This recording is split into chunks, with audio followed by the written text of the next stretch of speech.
حکومت کو جلد سے جلد فیصلہ کر لینا چاہیے، لیکن نگران پرائم منسٹر کے اسٹیٹمنٹ بھی آپ کے سامنے ہے کہ اتنی مہنگائی نہیں ہے جتنا آپ نے شور مچایا ہوا ہے۔ آپ کی نظر میں اصل ذمہ دار کون ہے؟ یہ جو ایک دوسرے پر سیاسی جماعتیں الزامات لگا رہی ہیں، کیا یہ ذمہ دار نہیں ہے؟ یقیناً دیکھو، حکومت وقت تو برحال ذمہ دار ہوگی، لیکن ایک ٹھنڈی ہوا کا جھونکا جو بھی کرکٹ کے حوالے سے ایک اچھی خبر آئی ہے، وطن عزیز کے تمام لوگوں کو اس کی مبارکباد بھی، اور وہ خوش بھی ہوں گے۔ لیکن ہم کیا کریں، ہم نے وطن عزیز کے لوگوں کو حقیقت بھی تو بتانا ہے۔ تو آ جاتے ہیں آپ کی بات پر کہ نگراں حکومت یا جو بھی حکومت وقت ہے اس کو پتا تھا، ایسا تو نہیں ہے۔ یہ بڑی منجھی ہوئی ٹیم ہے، ابھی ذکر ہو رہا تھا اس کا، بڑی تجربے کار لوگ ہیں، لیکن بڑے ٹریڈیشنل لوگ ہیں۔ ابھی جو وقت آ گیا ہے، جس وقت سے ہم گزر رہے ہیں، جس کمپلیکیشن سے ہم گزر رہے ہیں، اس کمپلیکیشن کا ادراک نہیں ہے کہ پرائم منسٹر اس قسم کا بیان دے دیں۔ اس کمپلیکیشن کا اگر ادراک ہو تو بقول شاعر کا ہے نا کہ ابھی تو کچھ ہوا نہیں، ابھی تو ابتدا ہے یہ، ابھی وہ وقت آئے گا کہ ساری قوم روئے گی۔ اور اس کے اعداد و شمار میں آپ کو بتا دیتا ہوں کہ اعداد و شمار کیا ہے۔ اس وقت غریب آدمی جو ہے، اس کے لیے زندگی اتنی عذاب بن گئی ہے کہ پتی جو ہے، چائے کی پتی جس میں وہ سوکھی روٹی ڈبو کے کھا لیتا تھا، وہ ابھی تقریباً 95% 94% بڑھ گئی ہے۔ آٹا 95% 94.5% بڑھ گیا ہے۔ چاول 67% بڑھ گیا ہے اکارڈنگ ٹو گورنمنٹ کے اعداد و شمار کے مطابق۔ 30% پاؤڈر دودھ بڑھ گیا ہے۔ لوگوں کی تنخواہ کا 70% معاملہ جو ہے وہ بل اور پیٹرول کے خرچ میں آ جاتا ہے۔ اور ایسی صورت میں پورے پاکستان میں اگر لوگ باہر نکل آئے ہیں اور ان کو کوئی لیڈرشپ مل گئی ہے، سیاسی پارٹی نے ان کو کال دے دیا، شکر کرے۔ اگر کوئی سیاسی پارٹی یا کوئی لیڈرشپ نہ ملے تو سری لنکا میں آپ نے دیکھا کہ بغیر لیڈر کے جب لوگ نکلے تھے تو کیا ہوا۔ تو لہٰذا ہمیں اس وقت سے بالکل ڈرنا چاہیے، کیونکہ اگر ایسا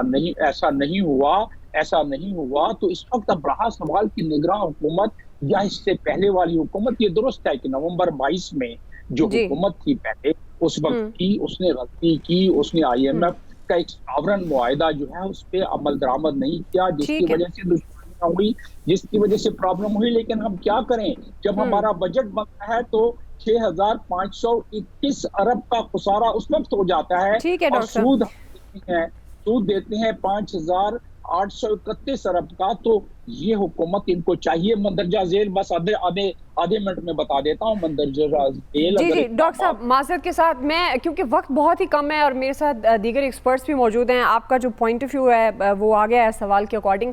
میں آگے بڑھوں گی، نیکسٹ پروگرام میں انشاءاللہ آپ کو مزید وقت دوں گی۔ امتیاز گل صاحب نے بھی ہمیں جوائن کیا ہے۔ امتیاز گل صاحب، آپ کے خیال میں کون ذمہ دار ہے اس وقت معاشی بدحالی کا؟ یہ ایک دوسرے پر جو الزامات لگا رہے ہیں، کیا یہ بریو ذمہ ہے؟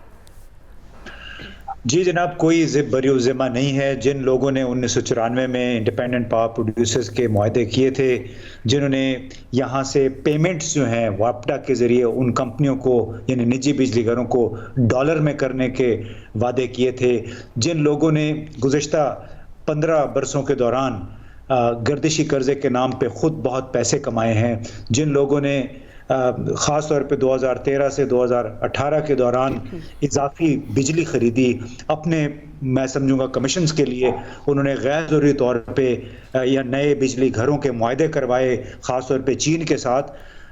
یہ سارے وہ لوگ ذمہ دار ہیں، اس لیے کہ ابھی بھی اس وقت پاکستان میں 18 سے 20 ہزار میگا واٹ بجلی پیدا ہی نہیں کی جا سکتی، اور بالکل اس کو کہتے ہیں آئیڈل کیپیسٹی، اور وہ اس کے پیسے ہمیں ضرور دینے پڑ رہے ہیں۔ ایک یونٹ نہیں پیدا ہو رہا ہے، اور یہ سارا کا سارا کھاتا جو ہے یہ آصف علی زرداری، یہ نواز شریف کے اس میں جا رہا ہے، کیونکہ ان کے ادوار میں نئے پاور پلانٹس لگائے گئے۔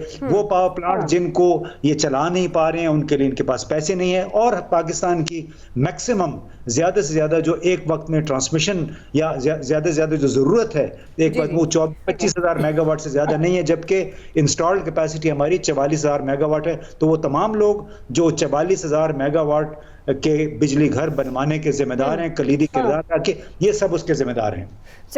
جی احمد ولی صاحب، آپ نے ہمیں جوائن کیا، میں ایک تو آپ کو خوش آمدید کہوں گی، آپ پہلی دفعہ ہمارے پینل کا حصہ بنے ہیں۔ آپ کیا سمجھتے ہیں اصل ذمہ دار کون ہے اس معاشی بدحالی کا؟ دیکھیں، جیسے امتیاز گل صاحب بتا رہے تھے کہ